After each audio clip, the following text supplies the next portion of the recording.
Donc je suis Anaïs Gerbert, je suis dessinatrice et j'habite à Campbell River en Colombie-Britannique. Je suis née en France et ça fait une douzaine d'années que je suis au Canada. J'ai fait des études d'art en Angleterre, en particulier au Royal College of Art, où j'ai étudié les arts du métal. Et puis je suis revenue au dessin il y a une quinzaine d'années, le dessin étant mon premier amour de toute façon. Donc je pratique toute forme de dessin donc sur papier, crayon de couleur, mais aussi l'estampe, en particulier la lithographie. Qui est donc une technique d'impression où on dessine sur de grands blocs de pierre calcaire et on tire des tirages à partir des dessins faits sur la pierre, qui est une technique qui convient bien à mon style. Et puis voilà, donc je suis très heureuse d'être ici sur la belle île de Vancouver. C'est un style de vie qui me plaît, la nature est magnifique et m'inspire tous les jours.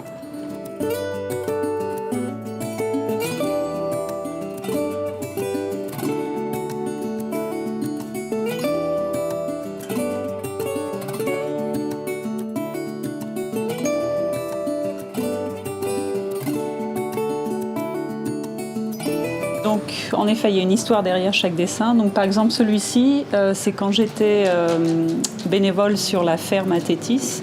On devait désherber des champs au début de l'été ou à la fin du printemps. Et un jour, je me suis battue avec cette mauvaise herbe, mais j'avais l'impression qu'elle était plantée, je sais pas où, quoi. Et donc, voilà. Donc ça, c'est ce souvenir-là, c'est ma lutte avec la mauvaise herbe. Et j'ai appelé ça la nature des choses parce que je trouve que c'est un bon rappel, cette lutte de l'homme qui croit maîtriser ou qui veut maîtriser la nature et on maîtrise jamais la nature. Et donc c'était une leçon d'humilité et c'était une leçon de choses, quoi. Donc c'est ça, la nature des choses, c'est qu'elle nous résiste et qu'il faut accepter. Moi, j'aime bien dire que je suis dessinatrice parce que c'est ce qui est le plus proche de la réalité. C'est-à-dire que je dessine sur toutes les surfaces possibles avec tous les matériaux, toutes les techniques qui me plaisent, c'est-à-dire le crayon de couleur. Je fais aussi de l'aquarelle. Mais pour moi, tout ça, ça fait partie du dessin en fait, parce que c'est vraiment la manière dont j'approche mon art, c'est que je dessine et ensuite que ça soit sur la pierre comme avec la lithographie ou sur le papier avec le dessin, l'aquarelle ou même l'acrylique. Ce sont des formes de dessin de toute façon pour moi. Donc c'est le mot qui me représente le plus finalement. La lithographie, c'est une technique merveilleuse, mais contrairement aux autres types d'estampes, aux autres types de gravures, la plupart des autres types de gravures peuvent se faire avec des presses de taille relativement raisonnable. Et donc, dans toutes les villes de taille moyenne, il y a une guilde d'imprimeurs où on peut aller imprimer, etc. Ils ont les presses qu'il faut pour le type d'impression, sauf la lithographie. La lithographie prend des presses très grosses et très lourdes. Et donc, le seul endroit où on peut faire la lithographie ici, c'est à Vancouver. Il n'y a rien sur l'île de Vancouver. Donc moi, je ne peux pas prendre le ferry tous les 4 matins pour aller faire mes estampes. Donc c'est pour ça, en fait, que je dois...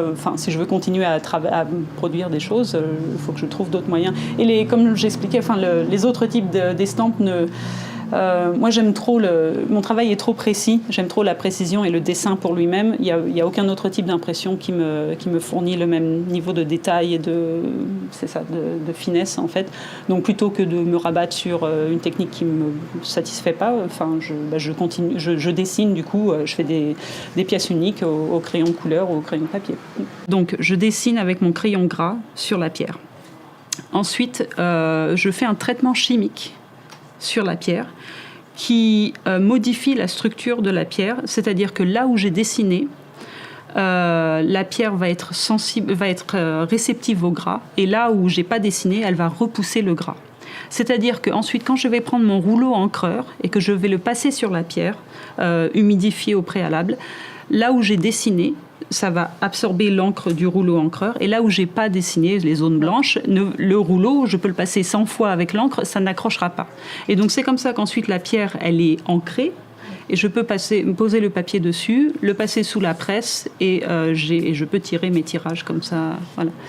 C'est un processus chimique qui altère, et donc il y a même un petit côté un petit peu magique dans la lithographie, c'est-à-dire qu'après ce processus chimique, on efface la pierre. C'est-à-dire qu'à un moment, la pierre est toute blanche comme s'il n'y avait pas de dessin dessus. Et en fait, parce que le dessin a pénétré dans la surface de la pierre, et la pierre est altérée chimiquement là où il y a eu le dessin, et voilà. Et ce qui fait qu'après, on passe le rouleau encreur et paf, le dessin revient. Voilà, c'est la magie de la litho.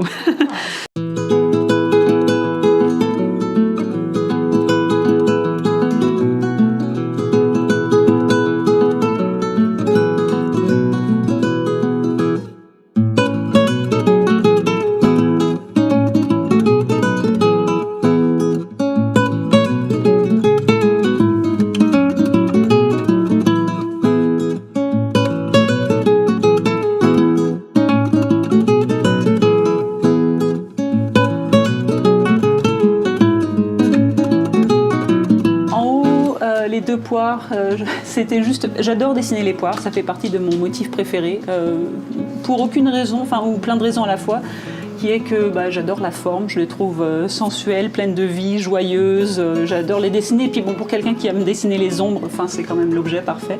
Là, ça s'appelle le bain de minuit, donc c'est un soir, pareil, ça faisait juste quelques semaines que j'étais arrivée sur Tétis, et je suis arrivée début juin.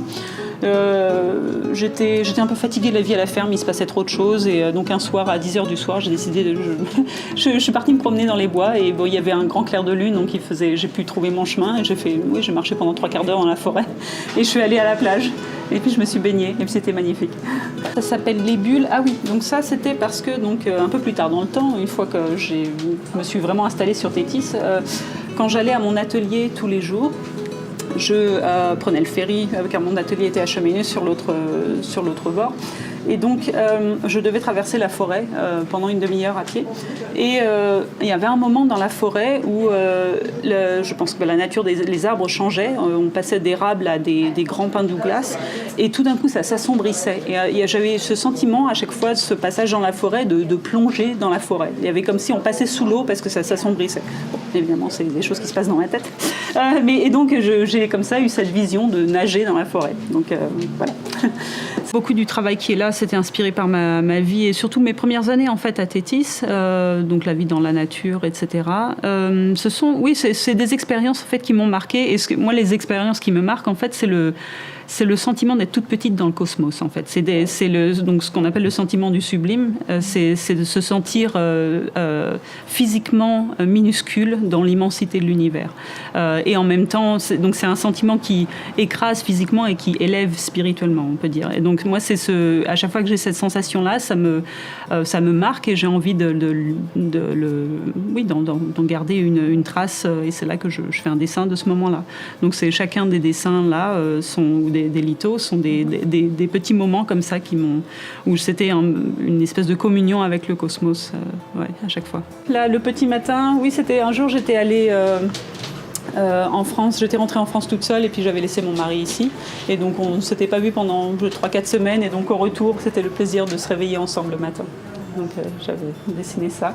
Ensuite là on a donc une pièce en couleur et donc là donc je suis en train de ramasser des baies de salal. Donc le salal, c'est un arbuste qui pousse sur toute la côte de Colombie-Britannique, qui est un arbuste persistant, il perd pas ses feuilles en hiver, et il donne des baies en été qui ressemblent un peu à des myrtilles sauvages. Elles sont donc violettes et très collantes et très tachantes, et on en fait une délicieuse confiture. Et donc moi l'été, j'aime bien aller ramasser le salal. Donc je ramasse le salal avec mon chien qui chasse un écureuil. Voilà, c'est ma vie l'été sur l'île. Je cherche à me créer cette collection de meilleurs moments de ma vie, en fait. Et donc, c'est la collection qui me plaît. Je suis contente, je suis fière de moi de créer ces dessins parce que ça immortalise ces beaux moments que j'ai vécus, que je suis sûre que j'oublierai en tant que tel. Je garderai sûrement un beau souvenir, mais ça serait plus flou. Alors que j'ai essayé vraiment dans chacun de ces dessins de capturer vraiment un instant. Et donc plus il y en a, plus je me retourne sur ces moments-là et donc sur ma vie, plus je me dis qu'elle a été belle. Donc,